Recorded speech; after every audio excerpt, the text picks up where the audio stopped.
Hello friends, कैसे हैं आप सभी। आशा करता हूँ आप सभी अच्छे होंगे। आज के इस वीडियो में हम लोग देखेंगे CBSE new vacancy Bihar police का हिंदी का प्रैक्टिस सेट। आज के इस वीडियो में हम लोग करेंगे।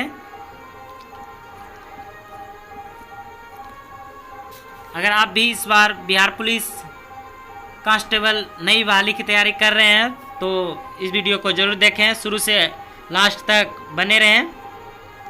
चलिए वीडियो को शुरू करते हैं। और अगर इससे पहले का सेट आप नहीं देखे तो हमारे चैनल पे जाके देख सकते हैं। यह सभी सेट परीक्षा के दृष्टिकोण से बहुत ही महत्वपूर्ण है। तो चलिए प्रश्न को स्टार्ट करते हैं। पहला जो प्रश्न हुआ है, बालक के प्रति प्रेम को क्या कहते हैं, यानी बालक के प्रति प्रेम को क्या कहते हैं। इसका जो राइट आंसर होगा वो हो जाएगा वात्सल्य। अगला प्रश्न देखते हैं। अगला प्रश्न है, हरिऔध किसका उपनाम है। हरिऔध किसका उपनाम है। इसका जो आंसर हो जाएगा वो हो जाएगा option number A, Ayodhya Singh Upadhyay. अगला प्रश्न है, भारत भारती किस भाषा में लिखा हुआ ग्रंथ है। भारत भारती किस भाषा में लिखा हुआ ग्रंथ है। इसका जो आंसर हो जाएगा वो हो जाएगा ऑप्शन नंबर ए, खड़ी बोली है। अगला प्रश्न है, हिंदी की उत्पत्ति किस अपभ्रंश से हुई है। हिंदी की उत्पत्ति किस अपभ्रंश से हुई है। इसका जो आंसर हो जाएगा वो हो जाएगा ऑप्शन नंबर बी, सौरसेनी अपभ्रंश। अगला प्रश्न है, वह भाषा जिसे विश्व में सर्वाधिक लोग अपनी मातृभाषा समझकर बोलते हैं क्या कहलाता है। इसका जो आंसर हो जाएगा वो हो जाएगा ऑप्शन नंबर डी हो जाएगा, चीनी। अगला प्रश्न है, संसार की भाषाओं में हिंदी का कौन सा स्थान है। संसार की भाषाओं में हिंदी का कौन सा स्थान है। इसका जो आंसर हो जाएगा वो हो जाएगा ऑप्शन नंबर सी, तीसरा। अगला प्रश्न है, हिंदी किस परिवार की भाषा है। हिंदी किस परिवार की भाषा है। इसका जो आंसर हो जाएगा वो हो जाएगा ऑप्शन नंबर बी, भारतीय। अगला प्रश्न है, प्राकृतिक भाषा से आशय है। प्राकृतिक भाषा से आशय, इसका जो आंसर हो जाएगा वो हो जाएगा ऑप्शन नंबर सी, संस्कृत से पूर्व की भाषा। अगला प्रश्न है, प्रथम प्राकृतिक भाषा किस भाषा को कहा जाता है। प्रथम प्राकृत भाषा, प्रथम प्राकृत किस भाषा को कहा जाता है। इसका जो आंसर हो जाएगा वो हो जाएगा ऑप्शन नंबर डी, पाली। अगला प्रश्न देखते हैं। अगला प्रश्न है, पूर्वी हिंदी किस अपभ्रंश से निकली है। इसका जो आंसर होगा वो हो जाएगा ऑप्शन नंबर डी, अर्धमगही। अगला प्रश्न है, पद्मावत की भाषा क्या है। पद्मावत की भाषा क्या है। इसका जो आंसर हो जाएगा वो हो जाएगा ऑप्शन नंबर बी, अवधी।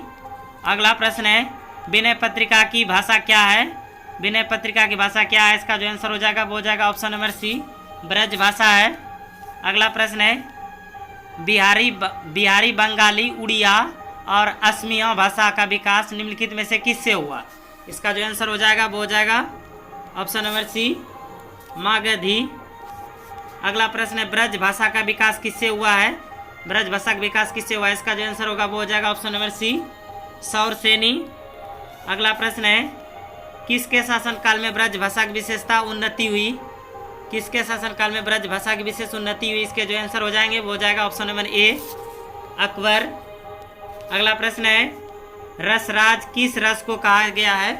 रसराज किस रस को कहा गया है। इसका जो आंसर होगा वो हो जाएगा ऑप्शन नंबर ए, श्रृंगार रस को। अगला प्रश्न है, उपमेय में उपमान का आरोप होने पर अलंकार होता है। उपमेय में उपमान का आरोप होने पर अलंकार होता है। इसका जो आंसर हो जाएगा वो हो जाएगा ऑप्शन नंबर 20 का राइट हो जाएगा, रूपक। अगला प्रश्न है, कामयनी आधुनिक युग की किस काव्य परंपरा की कृति है। कामयनी आधुनिक युग की किस काव्य परंपरा की कृति है। इसके जो आंसर हो जाएंगे वो हो जाएगा ऑप्शन नंबर डी, छायावाद।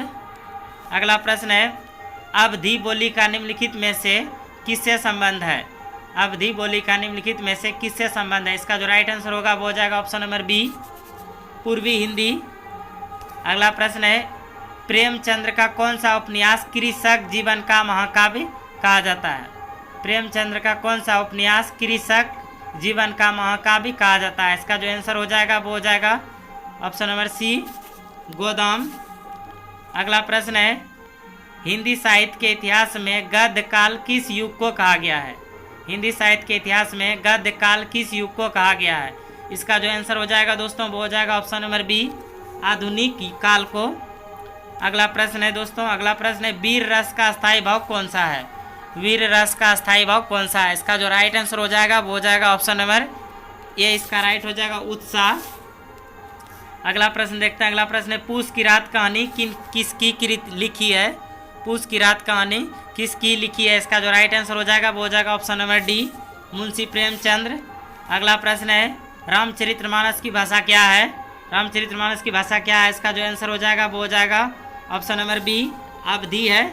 अगला प्रश्न देखते हैं। अगला प्रश्न है मैला आंचल किस कोटि का उपन्यास है? मैला आंचल किस कोटि का उपन्यास है? इसका जो आंसर हो जाएगा वो हो जाएगा ऑप्शन नंबर ए, आंचलिक।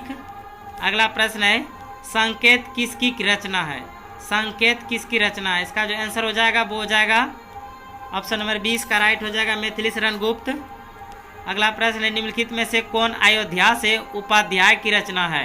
निम्नलिखित में से कौन अयोध्या से उपाध्याय की रचना है? इसका जो आंसर हो जाएगा वो हो जाएगा ऑप्शन नंबर ए, वैदेही वनवास।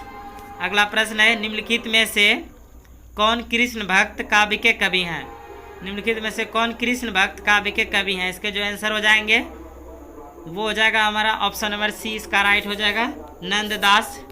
अगला प्रश्न देखते हैं। अगला प्रश्न है माला फेरत जुग गया फिरा नो मन का फेर कर का मन का डारी दे मन का फेर, यह किसका पंक्ति है? इसके जो राइट आंसर हो जाएंगे वो हो जाएगा ऑप्शन नंबर सी, इसका राइट हो जाएगा यमक। अगला प्रश्न है दोस्तों हनुमान की पूछ में लगन नो पाई आग लंका शीघ्री जल गए निशाचर भाग, यह जो है यह पंक्ति ऑप्शन नंबर सी हो जाएगा अतिशयोक्ति है। अगला प्रश्न है साहित्य लहरी के रचयिता कौन है? साहित्य लहरी के रचयिता कौन है? इसके जो आंसर हो जाएंगे वो हो जाएगा ऑप्शन नंबर ए, सूरदास। अगला प्रश्न है नई कविता के प्रवर्तक हैं? नई कविता के प्रवर्तक हैं, इसके जो आंसर हो जाएंगे वो हो जाएगा ऑप्शन नंबर डी, अज्ञ। अगला प्रश्न है आवारा मसीहा के रचनाकार हैं? आवारा मसीहा के रचनाकार हैं, इसके जो आंसर हो जाएंगे वो हो जाएगा option number B, Vishnu Prabhakar. अगला प्रश्न है हिंदी है हम वतन है हिंदुस्तान हमारा गीत के रचनाकार कौन है? इसके जो आंसर हो जाएंगे वो हो जाएगा ऑप्शन नंबर सी, इकबाल। अगला प्रश्न है इनमें से एक कृति प्रेमचंद्र की है? इसके जो राइट आंसर हो जाएंगे वो हो जाएगा ऑप्शन नंबर एक, क्रमभूमि। अगला प्रश्न है अंधा युग किस प्रकार की रचना है? अंधा युग किस प्रकार की रचना है? इसके जो राइट आंसर हो जाएंगे वो हो जाएगा ऑप्शन नंबर डी, काव्य नाटक। अगला प्रश्न है डंका ऊंचा रहे हमारा गीत के रचयिता कौन है? झंडा ऊंचा रहे हमारा गीत के रचयिता कौन है? इसके जो आंसर हो जाएंगे वो हो जाएगा ऑप्शन नंबर डी, श्यामलाल गुप्त। अगला प्रश्न है कठिन काव्य का प्रेत किसे कहा गया है? कठिन काव्य का प्रेत किसे कहा गया है? इसका जो आंसर हो जाएगा दोस्तों वो हो जाएगा हमारा ऑप्शन नंबर सी, इसका राइट हो जाएगा केशवदास। अगला प्रश्न है कलम का जादूगर किसे कहा जाता है? या किसे कहा गया? कलम का जादूगर किसे कहा गया? इसका जो आंसर हो जाएगा वो हो जाएगा ऑप्शन नंबर ए, रामवृक्ष बैनीपुरी। अगला प्रश्न है कलम का सिपाही किसे कहा जाता है? कलम का सिपाही किसे कहा जाता है? इसका जो आंसर हो जाएगा वो हो जाएगा ऑप्शन नंबर सी, इसका राइट हो जाएगा दोस्तों मुंशी प्रेमचंद्र। अगला प्रश्न है चॉकलेट उपन्यास किसकी रचना? चॉकलेट उपन्यास किन की रचना है? इसके जो राइट आंसर हो जाएंगे वो हो जाएगा ऑप्शन नंबर ए, चतुरसेन शास्त्री। अगला प्रश्न है प्रभु जी तुम चंदन हम पानी किसकी उक्ति है? प्रभु जी तुम चंदन हम पानी किसकी उक्ति है? इसके जो राइट आंसर हो जाएंगे वो हो जाएगा ऑप्शन नंबर 20 का राइट हो जाएगा रैदास। अगला प्रश्न है जूही की कली कविता के कवि हैं? जूही की कली कविता के कवि हैं, इसके जो राइट आंसर हो जाएंगे वो हो जाएगा ऑप्शन नंबर 20 का राइट हो जाएगा सूर्यकांत त्रिपाठी निराला। अगला प्रश्न है किस तिथि को हिंदी को राजभाषा बनाने का निर्णय लिया गया? इसके जो राइट आंसर हो जाएंगे वो हो जाएगा ऑप्शन नंबर सी, 14 सितंबर 1949। अगला प्रश्न है विश्व हिंदी दिवस किस दिन को मनाया जाता है? विश्व हिंदी दिवस किस दिन को मनाया जाता है? इसका जो राइट आंसर हो जाएगा वो हो जाएगा ऑप्शन नंबर ए, 10 जनवरी। बढ़ते हैं अगले प्रश्न की ओर। अगला प्रश्न है हिंदी दिवस कब मनाया जाता है? हिंदी दिवस कब मनाया जाता है? इसके जो राइट आंसर हो जाएंगे वो हो जाएगा ऑप्शन नंबर सी, 14 सितंबर को। चलते हैं अगले प्रश्न की ओर। अगला प्रश्न है अधिकतर भारतीय भाषाओं का विकास किस लिपि में हुआ? इसके जो राइट आंसर हो जाएंगे वो हो जाएगा ऑप्शन नंबर डी, ब्राह्मी लिपि। अगला प्रश्न है वीर गाथा काल किसे कहा जाता है? वीर गाथा काल किसे कहा जाता है? इसका जो राइट आंसर होगा वो हो जाएगा ऑप्शन नंबर ए, आदिकाल को। चलते हैं अगले प्रश्न की ओर। अगला प्रश्न है कबीर किस काव्य धारा के कवि हैं? जो कि इस वीडियो का लास्ट प्रश्न है। कबीर किस काव्य धारा के कवि हैं? इसके जो आंसर हो जाएंगे वो हो जाएगा ऑप्शन नंबर ए, ज्ञान मार्गी। तो यह थे इस वीडियो के। अगला प्रश्न है दोस्तों, प्रकृति के अनुसार सुकुमार कवि, प्रकृति के सुकुमार कवि किसे कहा जाता है? इसका जो आंसर हो जाएगा वो हो जाएगा ऑप्शन नंबर बी हो जाएगा सुमित्रानंदन पंत। तो यह थे इस वीडियो के कुल 50 प्रश्न। अगर वीडियो अच्छा लगा तो वीडियो को लाइक कीजिए और चैनल पर पहली बार आए तो चैनल को सब्सक्राइब कर बेल आइकन को प्रेस कीजिए, जिससे आने वाले वीडियो के नोटिफिकेशन आपको सबसे पहले मिल जाए।